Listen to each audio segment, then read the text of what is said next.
पूरा राजनीति का उपदेश दिया भगवान श्री कृष्ण को देख करके, और सुंदर स्तुति की है यहाँ पुष्पताग्रा छंद में।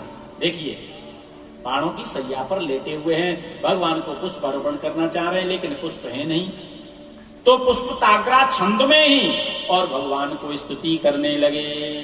इतिमतिरुपकल्पिता वितृष्णा भगवती सात्वत पुंगवे विभूमि स्वसुखमुपगते क्वचिद्हृतृ प्रकृतिमुपेयुष यद्भव प्रवाह त्रिभुवन कमनं तमालवर्णं रविकर गौरवराम्बरं दधाने वपुरलकुल कुलावृतान नाब्जं विजय सखेरतिरस्तु मे नवद्या। पितामह भीष्म बड़ी सुंदर स्तुति कर रहे हैं और स्तुति करते हुए कह रहे हैं, प्रभु आप इसी तरह मुस्कुराते हुए मेरी तरफ देखते रहें और मैं अपने प्राणों का परित्याग कर सकूं। भगवान श्री कृष्ण विचार करने लगे, पता नहीं इच्छा मृत्यु का वरदान है, कब तक प्राणों का परित्याग करेंगे? 1 वर्ष 2 वर्ष 4 वर्ष, मैं कहां तक खड़ा रहूंगा? भगवान का थोड़ा मुंह लटक गया। पितामह भीष्म हाथ जोड़ करके कहने लगे, द्वारिकाधीश भगवान श्री कृष्ण, मैंने आपको मुंह लटका के खड़ा होने के लिए नहीं कहा है, मुस्कुराते हुए खड़े हो, और आप जब मुस्कुराओगे और मैं अपने प्राणों का परित्याग करूंगा तो मुझे बहुत प्रसन्नता मिलेगी। लखी जिमलाल की मुस्कान ताए भूली वेद बुद्ध सुत शास्त्र गीता ध्यान।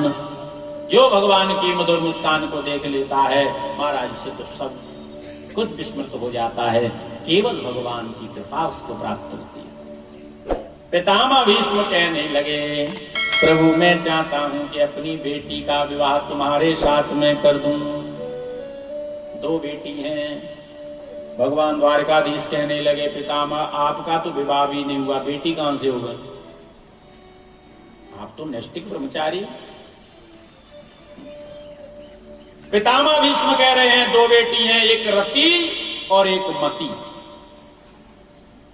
ये दोनों में अपनी बेटी को, माने उस बुद्धि को, जिस बुद्धि से केवल परमात्मा का चिंतन, केवल भगवान का ध्यान और केवल ईश्वर का चिंतन जिसने किया है, वही महाराज पितामह भीष्म भगवान को अपने सब कुछ अर्पण कर सकते हैं। रति और मति दोनों को शुद्ध पवित्र रखते हुए आज भगवान को अर्पण कर दिया है, भगवान को समर्पण कर दिया। 6 चक्रों का भेदन किया, प्राणों को ब्रह्मरंध्र में चढ़ाया और योग के माध्यम से भगवान के लिए प्राण अर्पण कर दिए। श्री कृष्णार्पणमस्तु। एक ज्योति निकली और देखते देखते द्वारकाधीश भगवान में समाहित हो गई। बोली द्वारकाधीश भगवान की जय हो। श्री कृष्णचंद्र भगवान की जय हो। पितामह भीष्म अपने प्राणों का परित्याग भगवान को कर देते हैं और पांडवों ने अंत्येष्टि संस्कार महाराज कराया और युधिष्ठिर जी राजा हो गए। समय आने पर वही गर्भ स्वयं प्रकट हुआ। अश्वत्थाम्नवोपसृष्टेन ब्रह्म शीर्षोरुतेजसा उत्तराया हतो गर्वाई सेना जीवित पुनः। वो पुनः गर्भ जीवित हो गया और बालक का जन्म हुआ। ब्राह्मणों के द्वारा जात कर्म संस्कार, नामकरण संस्कार, विष्णुरात बढ़िया सुंदर नाम रखा और दूसरा नाम परीक्षित रखा। युधिष्ठिर जी बड़े प्रसन्न होते हैं, ब्राह्मणों को खूब दान देते हैं और प्रसन्न चित्त होकर के बढ़िया सुंदर नामकरण करवाते हैं। उनकी पूरी कुंडली का विवरण सुनते हैं। ब्राह्मणों ने बड़ा सुंदर वर्णन किया, ये अपने बाबा के समान और खूब कांतिमय होगा, नाम करने वाला, शक्तिमान, दानी, श्रेष्ठ होगा, पराक्रमी होगा। लेकिन एक कमी है जीवन में। क्या? बोले तक्षक के द्वारा इसकी मृत्यु हो गई। तक्षका दात्मनो मृत्यु द्विजपुत्रोपसर्जिता। तक्षक के द्वारा माने सर्प के डसने से मृत्यु। युधिष्ठिर थोड़े दुखी हो गए, मेरे वंश में और सर्प के द्वारा डसने पर मृत्यु हो तो कल्याण नहीं होता ना। सर्प के द्वारा और अग्नि में जल करके, जल में डूब करके जिसकी मृत्यु होती है उसे अधोगति प्राप्त होती है। थोड़े दुखी होने लगे। ब्राह्मणों ने कहा तुम्हें दुखी होने की जरूरत नहीं है। प्रपश्यत उपश्रुत्य मुक्त संग पदम हरे, तुम्हारे पौत्र की मृत्यु तक्षक के द्वारा होगी, लेकिन ब्राह्मणों का संग मिलने पर, ब्राह्मणों का संग बढ़िया होने से और ये स्वयं मुक्त होकर के जाएंगे। मुक्त संग पदम हरे, स्वयं मुक्त होकर के भगवान के धाम को पहुंचेंगे। ब्राह्मणों ने जब सांत्वना दी तब युधिष्ठिर महाराज को सांत्वना मिली। उसके बाद में अर्जुन को भेजा द्वारिका के लिए कुशल क्षेम लेने के लिए, और जब द्वारिका अर्जुन गए तब उन्हें पता चला कि भगवान प्रभास क्षेत्र में बाएं पैर पे दाएं पैर रख करके लेटे हुए हैं। व्याध आया, बाण का प्रयोग किया और उसी बाण के द्वारा भगवान धरा धाम को छोड़ करके गोलोक धाम के लिए लीला संवरण करके जाते हैं। अर्जुन ने उस बाण को खींचा, सारी शक्ति भगवान की अर्जुन में जो समाहित थी वो सब भगवान ने वापस अपने शरीर में समाहित कर ली। वापस कुछ गोपियां बची हुई थी, उनको अर्जुन ले जा रहे थे, रास्ते में भीलों ने लूट लिया। गांडीव धनुष भी काम नहीं कर रहा था।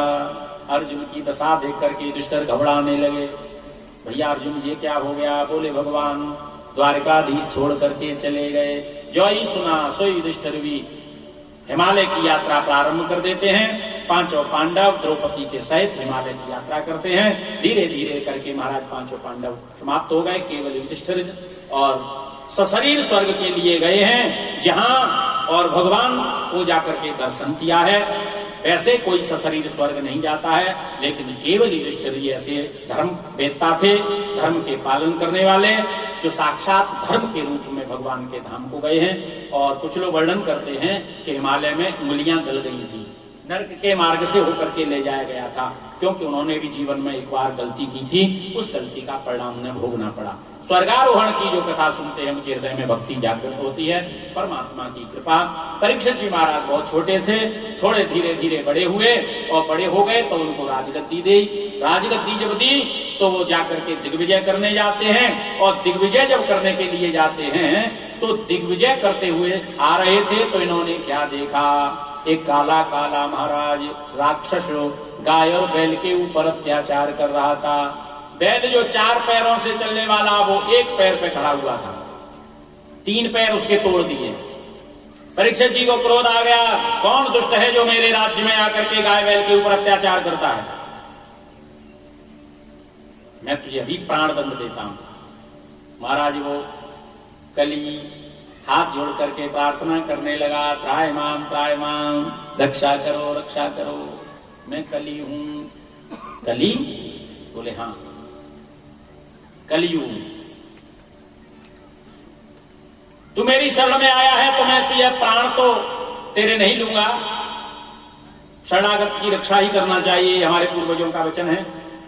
लेकिन मेरी नजरों से दूर हो जा, जहां मेरा राज्य है वहां से बाहर हो जा। कलियुग विचार करने लगा, मैं अब कहां जाऊं? आपका राज्य है, आपके पूर्वजों का राज्य रहा है, यहां तक कि आकाशलोक तक भी, मुझे कोई स्थान दे दो। परीक्षित जी ने कह दिया कोई बात नहीं है। दूतम पानम श्रिय सूना यत्रा धर्म चतुर्विद, 4 स्थान दिए हैं। दूतम जहां जुआ खेला जाता है वहां रहो, पानम जहां लोग मदिरा पान करते हैं, श्रिय सूना जहां वैश्यागमन होता है, यत्रा धर्म चतुर्विद जहां लोग अधर्म करते हैं, चुगली करते हैं, बुराई एक दूसरे की करते हैं। ये 4 स्थान दे दिए। कलयुग ने कहा महाराज ये राज्य में तुम्हारे देखने के लिए भी नहीं है, कोई जुआ खेलता नहीं, शराब पीता नहीं है, कहीं कोई स्त्री का अपमान करता नहीं है।